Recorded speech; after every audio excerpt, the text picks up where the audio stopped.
35%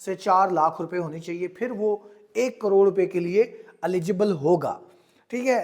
تو اسی طرح مین وائل کاروباری بندے کے لیے، جی کاروباری بندے کو کیسے چیک کریں گے؟ کاروباری بندے کے لیے جی جو اس نے آخری ٹیکس ریٹرن فائل کی ہے اس میں اس نے کتنا پروفٹ شو کیا ہے، اس پروفٹ کی ریشو کے حساب سے یہی پرسنٹیج اس پہ لگ جائے گی۔ مثال کے طور پر کسی بندے نے اگر 1 کروڑ روپیہ اپلائی کرنا ہے، کسی کاروباری بندے نے، چاہے وہ کوئی بھی کاروبار کرتا ہے، اس سے ٹیکس ریٹرن میں اگر 40 لاکھ روپیہ انکم شو کی ہوگی تو پھر وہ 1 کروڑ روپے تک کے کاروبار بینک لون کو ایلیجیبلٹی کرائٹیریا میں جائے گا۔ یہ پہلا کرائٹیریا ہے۔ میں سمجھتا ہوں پاکستان کی ایک بہت بڑی آبادی، چاہے وہ نوکری پیشہ ہے چاہے وہ کاروباری ہے، وہ بالکل آؤٹ ہے اس میں سے۔ بہت تھوڑے لوگ اپلائی کر سکیں گے، مے بی نوکری پیشہ لوگوں کی تھوڑی سی جو ہے وہ تعداد زیادہ ہو، لیکن جو کاروباری لوگ ہیں، میں خود ایک کاروباری بندہ ہوں، میری ساری بزنس کمیونٹی ہے، ریل اسٹیٹ بزنس کلب ہے ہمارا، 12,000 پلس ممبرز ہیں ہمارے۔ اس کے علاوہ ہم بہت زیادہ لوگوں کے ساتھ انٹریکشن کرتے ہیں، اور جو گورنمنٹ کا، ایف بی آر کا اور جو کاروباری لوگوں کا جو ریلیشن شپ ہے وہ قطعاً ایک صحت مند ریلیشن شپ نہیں ہے، کیونکہ لوگ اپنی انکمز کو پورے طریقے سے بتانے سے گریز کرتے رہتے ہیں، کیونکہ وہ ان ٹیکس لیبز میں آنا شروع ہو جاتے ہیں جہاں پہ بہت بڑے ٹیکس دینا شروع کر دیتے ہیں۔ اور پاکستانی سسٹم کے مطابق اگر 40 لاکھ روپے آپ نے انکم شو کی ہے تو میں بھی 10-12 لاکھ روپے آپ کے اوپر ٹیکس لگے گا، 13-14 لاکھ روپے ٹیکس لگے گا۔ پریکٹیکلی اگر دیکھا جائے تو کوئی بندہ میں بھی کروڑ روپیہ 1.5 کروڑ روپے کما رہا ہوتا ہے تو وہ 40 لاکھ دکھاتا ہے یا 30 لاکھ دکھاتا ہے۔ تو جو بندہ اتنی بڑی اماؤنٹ کما رہا ہے نا، اگر پریکٹیکلی وہ کروڑ سے اوپر کی اماؤنٹ کما رہا ہے تو وہ اس قرضے کو لینے کی طرف آئے گا ہی نہیں، اس کے پاس اپنے ریسورسز موجود ہوتے ہیں۔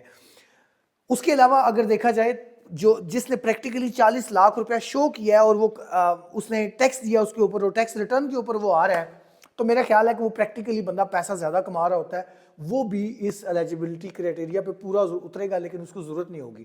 اور جو نیچے کا طبقہ ہے، جو کاروباری طبقہ ایسا ہے جو پورے سال کی حقیقتاً 10 لاکھ 12 لاکھ 13 لاکھ 14 لاکھ 15 لاکھ انکم ان کی ہوتی ہے، ٹھیک ہے، اس کو بھی وہ پورے طریقے سے نہیں بتا پاتے، ٹیکسوں سے بچنے کی کوشش کرتے ہیں۔ تو بھائی جان اس بات کا مطلب کیا ہوا کہ جو ٹیکس ریٹرن میں آپ نے آخری اپنی انکم شو کی ہوگی اس کے مطابق پرسنٹیج لگے گی، جس طرح ایک سیلری پرسنٹ کی 35% لگتی ہے، اس طرح آپ نے جو انکم شو کی ہے اس کا 35% کا آپ کو لگے گا۔ تو مجھے لگتا ہے کہ اس میں سے ایک بہت بڑا طبقہ، کاروباری طبقہ، 80-90% کاروباری طبقہ اس میں ایلیجیبلٹی کرائٹیریا کے اوپر پورے ہی نہیں اترے گا۔ اور جو اوپر سے 15-20% والا ہے، جو اوپر والا ہے، وہ بھائی جان ان کے پاس پیسہ اتنا ہے کہ ان کو کروڑ روپیہ بینکوں سے لینے کی ضرورت ہی نہیں ہے۔ تو یہ میں سمجھتا ہوں ایک ایلیجیبلٹی کرائٹیریا ایسا ہے جس کرائٹیریا کے اوپر بہت تھوڑے لوگ کوالیفائی کریں گے، بٹ ظاہر ہے کریں گے۔ میں ان کے لیے اب آگے چلتا ہوں، جو لوگ اس کرائٹیریا کو پورا کرنے کے بعد اگلا کیا کرائٹیریا بینک کا۔ بینک کا کرائٹیریا یہ ہے کہ 10 سال تک تو آپ کو 5% تک آپ کو یہ قرضہ ملے گا۔ اگر آپ اس سے اوپر لے کے جانا چاہتے ہیں 20 سال، تو پھر 10 سال کے بعد آپ کو کائبر پلس بینک کا ریٹ لگے گا، وہ بن جائے گا آپ کا 15-16%۔ تو 10 سال تک 5%، کیونکہ یہ سبسڈی گورنمنٹ نے دی ہوئی ہے، بینک کو باقی پیسے گورنمنٹ دے گی، ٹھیک ہے، اور 10 سال کے بعد بینک وہ باقی سارے پیسے بھی آپ سے چارج کرے گا، جو کہ 15-16% ہو جائے گا۔ یہ چیز امپورٹنٹ ہے، آپ کو پتہ ہونی چاہیے۔ اس کے بعد آ جائیں کہ نیکسٹ بینک کا کیا کرائٹیریا ہے۔ ایک تو یہ آپ کو کرائٹیریا بتا دیا، دوسرا کرائٹیریا یہ ہوگا کہ آپ ایسی جگہ پر گھر خرید سکتے ہیں یا بنا سکتے ہیں جہاں پہ رجسٹری انتقال والا معاملہ ہو، جہاں پہ آر ڈی اے سے اپروول یا سی ڈی اے سے اپروول، کے ڈی اے، کوئی بھی متعلقہ اتھارٹی سے میپ اپرووڈ ہوگا، ٹھیک ہے، اور وہ جگہ اپروول میں ہوئے گی، تو پھر وہ اس ایلیجیبلٹی کرائٹیریا پہ پورا اترے گا۔ اب اس پہ دیکھا جائے تو انہوں نے کہا جی کہ میں چونکہ بحریہ ٹاؤن میں ہوں اور بحریہ ٹاؤن کے ایک بینک میں گیا تو انہوں نے کہا بحریہ ٹاؤن آؤٹ ہے جی، اس میں سے بحریہ ٹاؤن کو نہیں ملے گا۔ میں نے کہا جی کیوں نہیں ملے گا؟ اگر ہم رجسٹری انتقال دے دیں تو؟ انہوں نے کہا ہاں رجسٹری انتقال دے دیں تو پھر آپ کو دیں گے۔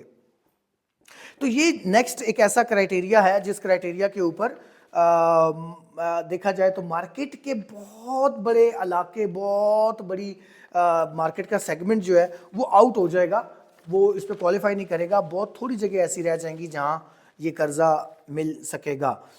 تو اس کے بعد آپ کو ایک اور چیز امپورٹنٹ جو لوگوں کو نہیں سمجھ آتی ہے، یہ لوگ گاڑیاں بھی جب بینک فائنینس کرتے ہیں یا بینک سے جب آپ کسی قسم کی اس طرح کی چیزیں لے رہے ہوتے ہیں، تو ایک چیز کو سمجھنا بہت ضروری ہوتا ہے جو عمومی طور پر لوگ نہیں سمجھتے۔ جب ہم کہتے ہیں جی 1 کروڑ روپے کے اوپر 5% سالانہ لیں گے یہ، ٹھیک ہے، تو مان لیا اب 5% سالانہ. پہلے تو کچھ لوگوں کو یہی سمجھ نہیں آتی کہ 1 کروڑ روپے کے اوپر صرف 5 لاکھ روپے دینا ہے. اور نہیں بھائی، 1 کروڑ روپے پہ 5 لاکھ روپے دینا ہے آپ نے سالانہ، 1 سال کا، ٹھیک ہے. اور 10 کے ساتھ اس کو ملٹیپلائی کرے تو 50 لاکھ روپے بن جاتا ہے. تو 10 سال میں آپ نے 50 لاکھ روپے دیا. اگر اس کے اوپر آپ جائیں گے تو وہ یہ تھوڑا سا اس کے اندر فگرز چینج ہوتے ہیں. اس میں ایک چیز امپورٹنٹ سمجھنے والی یہ ہے، اسلامک بینک میں جائیں گے تو آپ کو یہ سہولت ملے گی کہ انہوں نے کیا کرنا ہے کہ اگر آپ نے 10 سال کے لیے لیا ہے تو 120 یونٹس ایک گھر کے بنا دینے ہیں 1 کروڑ روپے کے، ٹھیک ہے. اور میں نے چیک کیا ہے 1,08,000 روپے اس کی قسط بن جائے گی. اب اس کے اندر گھر کے اندر جو انہوں نے یونٹس بنائے ہیں، کچھ یونٹ پرائس جائے گی، کچھ گھر کا کرایہ جائے گا اور کچھ تکافل جائے گا، لائک انشورنس جائے گی. اس کے مطابق جو ہے نا وہ آپ کی قسط چلے گی. دیکھیں جو لوگ اس سارے کرائٹیریا پہ پورے اتریں گے وہ واقعی بڑے خوش نصیب ہوں گے، ٹھیک ہے. کیونکہ پہلی جو انکم والی شرط ہے، پھر اس کے بعد جو آر ڈی اپروولز والی شرط ہے، رجسٹری انتقال والی شرط ہے، یہ کچھ ایسی چیزیں بینک اپنے آپ کو کبھی بھی انسیکیور جگہ پر انویسٹ نہیں کرتا. وہ پوری ان چیزوں کو قرید کرتا ہے. اس نے اپنی ٹیمز علیحدہ رکھی ہوئی ہیں اور تھرڈ پارٹیز علیحدہ ہائر کرے گا اور اس سارے سائیکل کو چلائے گا. اور جو بندہ بھی قرض اپلائی کر رہا ہے وہ ساتھ دوڑے گا، وہ اپنی گاڑی کو دوڑائے گا، چلائے گا اور ساری یہ چیزیں پوری کرے گا. یس جو بندہ اس میں کامیاب ہو جائے گا، اگر کسی حد تک دیکھا جائے تو اس کو کچھ فائدہ ہو جائے گا. ڈے اینڈ میں نے 10 سال کا حساب کتاب لگایا تھا کہ 10 سال میں اگر آپ نے 1 کروڑ روپیہ لیا ہے تو آپ تقریباً 1 کروڑ 30 لاکھ روپے سے لے کر 1 کروڑ 35 لاکھ روپے، 30 سے 35 لاکھ روپیہ آپ نے بینک کو پروفٹ دینا ہے 10 سال کے اندر. اگر آپ 10 سال میں کرتے ہیں تو یہ گھر بھی آپ کا ہو جائے گا اور انشاءاللہ یہ چیزیں آپ کی ہو جائیں گی آگے. یہ تو ہو گئی ایک بات جناب اعلیٰ. اب فائنلی میں اپنی ایک رائے دے دینا چاہتا ہوں کہ آپ قرض پر گھر لینے کے بجائے دوسری حکمت عملی ہمارے پاس کیا ہے. تو دوسری حکمت عملی یہ ہے کہ جتنی چادر ہو اتنی بندے کو پیر پھیلانے چاہیے، ٹھیک ہے. تو اس کے لیے بہترین چیز یہ ہے کہ آپ سب سے پہلی جو حکمت عملی ہے وہ یہ ہے کہ آپ اللہ بھلا کرے کہ جتنی آپ کی انکم ہے اس انکم سے تھوڑی سی نیچے کا لائف سٹائل اپنائیں. مثال کے طور پر اگر آپ کا 1 لاکھ روپیہ آپ کماتے ہیں تو کوشش کریں کہ اپنے اخراجات کو 50-60 سے اوپر مت جانے دیں اور باقی جو پیسہ ہے یہ تھوڑا ٹائم آپ سیو کریں. ہماری کمیونٹیز کے اندر کمیٹیوں والا سین ہوتا ہے، آپ کمیٹیاں ڈالیں، ٹھیک ہے. جب 5-10 لاکھ 15 لاکھ 20 لاکھ تک آپ کی اماؤنٹ پہنچ جائے تو پھر آپ اس کے لیے اس کے ساتھ کوئی پلاٹ خرید لیں کسی جگہ پر بھی اتنے پرائس میں، کیش کا پلاٹ لیں، موقع پہ موجود پلاٹ لیں، ٹھیک ہے. قسطوں والی فائلوں کے اوپر ہاؤسنگ سوسائٹیوں کے ساتھ ان رجسٹرڈ بغیر این او سی والی سوسائٹیوں میں جانے کے بجائے آپ کسی بھی جگہ پر پلاٹ خرید لیں، ساتھ پھر تھوڑا سا اور اسی طرح پیسے جوڑتے جائیں. اللہ نے چاہا تو 5 سے 10 سال میں آپ اس پوزیشن میں آ جائیں گے کہ آپ اپنا گھر خرید لیں گے. کیونکہ جب آپ منتھلی قسط اپنے اوپر لگا لیتے ہیں تو اس سے آپ کا پیس آف مائنڈ ڈسٹرب ہوتا ہے، ٹھیک ہے. آپ نے سالانہ یہ منتھلی یہ پیمنٹ دینی ہے. اور لوگ اپنے گھر بنانے کے لیے جب اپنے پیٹ کاٹ رہے ہوتے ہیں تو لٹرلی وہ نہ تو بچوں کو کئی ضروریات ان کی بھی ٹائٹ کرنی پڑتی ہیں، اپنی ضروریات کو ٹائٹ کرتے ہیں، ان کو ٹریولنگ نہیں کرا سکتے کیونکہ ان گھر مطلب قسطیں دینی ہے، یہ کرنا ہے، اپنے آپ کو پھنسا لیتے ہیں.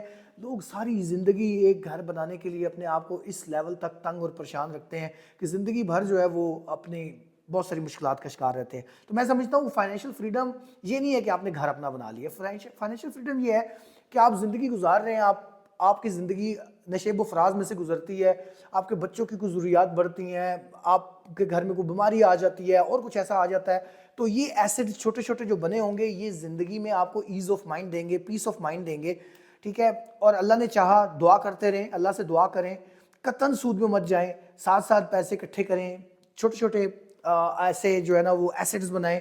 ڈے اینڈ 5-7 سال بعد وہ بیچ کے آپ اپنا گھر بنا لیں گے. یہ میری فائنلی ایڈوائس تھی. لیکن اوورآل جو لوگ اسلامی بینکنگ کے ذریعے ایلیجبلٹی کرائٹیریا پورا کرتے ہیں، جو میں سمجھتا ہوں کہ پورے پاکستان میں بہت تھوڑے لوگ ہوں گے جو اس ایلیجبلٹی کرائٹیریا کو پورا کر پائیں گے، لیکن ٹھیک ہے جو پورا کر سکتے ہیں وہ ضرور لیں اور گھر لیں، اپارٹمنٹ لیں، کچھ بھی. اور کنسٹرکشن کے لیے بھی دیتے ہیں. کنسٹرکشن کا کرائٹیریا یہ ہے کہ 3 قسطیں دی جاتی ہیں، 1 سال میں 3 قسطیں آپ کو دی جاتی ہیں اور وہ کنسٹرکشن آپ نے کرانی ہے. لیکن اس کے پہلے آر ڈی اے اپروول اور یہ ساری چیزیں جو میں سمجھتا ہوں ایک خاصا محنت طلب کام ہے، ٹھیک ہے، جو محنت کر سکتے ہیں، جو یہ کام کر سکتے ہیں، ان کو یہ کرنا چاہیے. لیکن میری اس ویڈیو کا بنیادی مقصد یہ تھا کہ آپ کے سامنے وہ حقائق سامنے رکھے جائیں جو فینسی نہیں ہے بھائی جان، جو لگژری نہیں ہے، لیکن حقائق ہیں کہ ان چیزوں کو دیکھتے ہوئے آپ قدم آگے بڑھائیں، معلومات لیں، آپ کو چیزیں سمجھ آ جائیں گی. ہوپ میری یہ ویڈیو آپ میں سے کئی لوگوں کے کام آئی ہوگی. آپ کو ویڈیو پسند آئے تو آپ ہمارا چینل لائک کریں، سبسکرائب کریں، ٹھیک ہے، اور ہمارے ساتھ کیپ ان ٹچ. میں انشاءاللہ کوشش کروں گا کہ آپ کو اس طرح کی مزید مفید معلومات دیتا رہوں اور آپ جس سے فائدہ اٹھائیں. تو انشاءاللہ ملتے ہیں. بہت شکریہ.